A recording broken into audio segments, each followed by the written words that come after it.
take your revenge, demon. Back to hell with you. I recognize these two as my former brethren, in life as Sarafan, and in unlife as Kain's vampire sons, Melchiah and Zephon, the weakest of Kain's brood. These bastards had no idea what future lay in store for them, how they would become the very thing they so despised. The Reaver hummed with ravenous anticipation. Janos had called it a vampiric blade, endowed with the power to drain its victims of their lifeblood. I was eager to see what the Reaver would do to these two. As Melchiah and Zephon fell before my blade, I felt the Reaver's bloodthirst as keenly as I ever had when I was still a vampire. I could sense the boundary between us dissolving. The Reaver was consumed with my rage, and I was intoxicated by its bloodlust. The blade had a vitalizing effect on me. My physical energy no longer decayed over time, and the wounds inflicted by my foes healed almost instantly. The Reaver had made me invincible.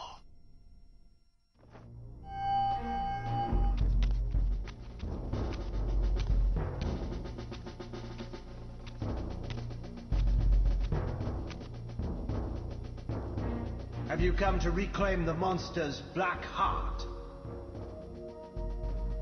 You'll have to get to us first. My former brethren, Duma and Rahab, confronted me next. This all seemed so elegantly choreographed. Exhilarated by the Reaver, I was drunk with revelations. I could finally appreciate the delicious irony of Kain's blasphemous private joke, and I reveled as I colluded with him across the centuries. For it was I who put these bastards in their tomb, thus providing the corpses for Kain to raise as his vampire sons a millennium from now.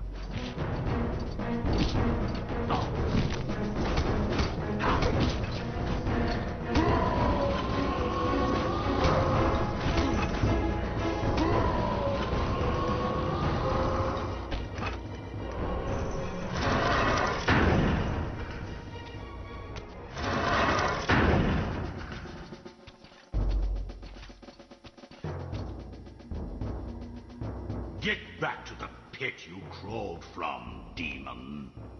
And here at last was my brother Turel, who along with Duma would bear me into the abyss without questioning Kain's command.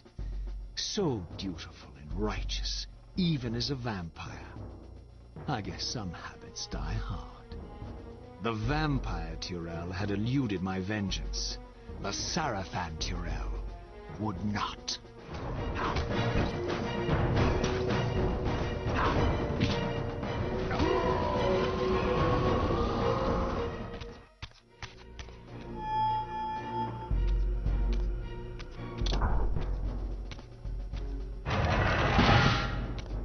So, vampire, here we are.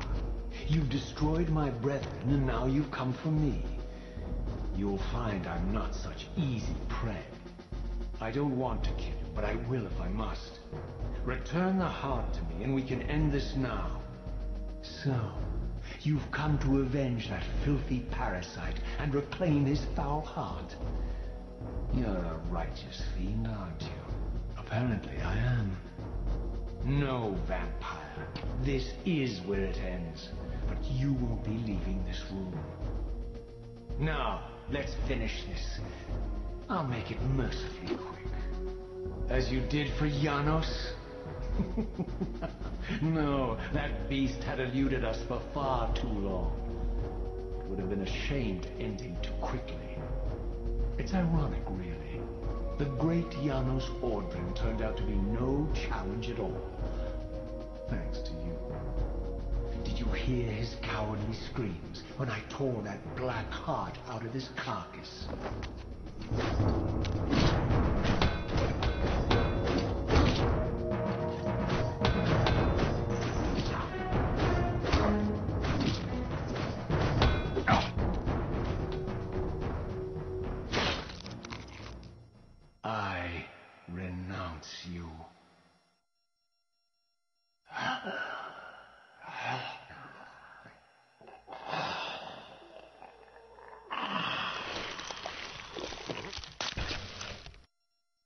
So it ends. My history comes full circle.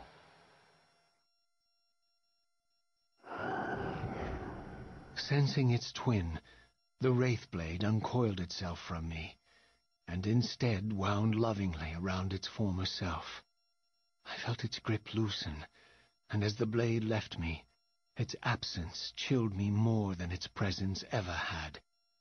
A foreboding sense of emptiness and loss stole over me, and a terrible revelation gathered like a storm at the edge of my awareness.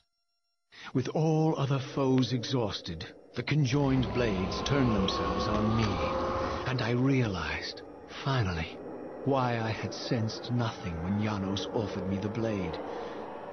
The Reaver was never forged to be a soul-stealing weapon. The ravenous, soul-devouring entity trapped in the blade was, and always had been, me. This is why the blade was destroyed when Kain tried to strike me down. The Reaver could not devour its own soul. The paradox shattered the blade. So, this was my terrible destiny. To play out this purgatorial cycle for all eternity. I could not bear it. Despair overwhelmed me. You.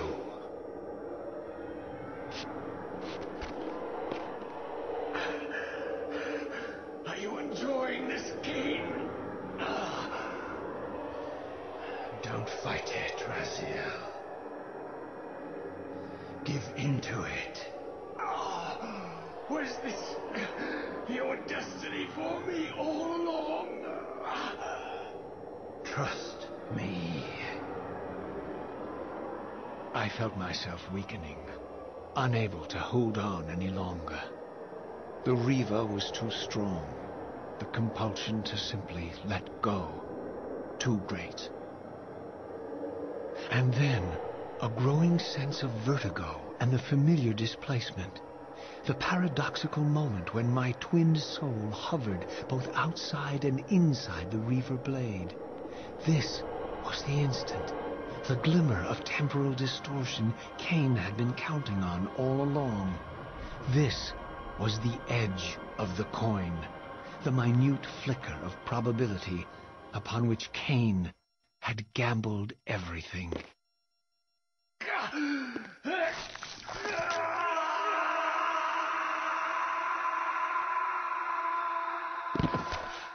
Now you are free to reclaim your true destiny, Raziel. Behind Kain's eyes, I could see new memories blooming and dying as history labored to reshuffle itself around this monumental obstruction. And I could see by the dawning horror on his face that perhaps we had strained history too far this time. That by trying to alter my fate, he may have introduced a fatal paradox. My God! The Hilden! We walked right into their trap. Raziel, Janos must stay dead. But Kain's warning was lost as I slipped into the spirit realm, too weak to maintain my physical form. And there, waiting for me as always, was the Reaver, the Wraithblade, my own soul, twinned and bound eternally to me. And I realized that I could never escape my terrible destiny. I had merely postponed it. History abhors a paradox.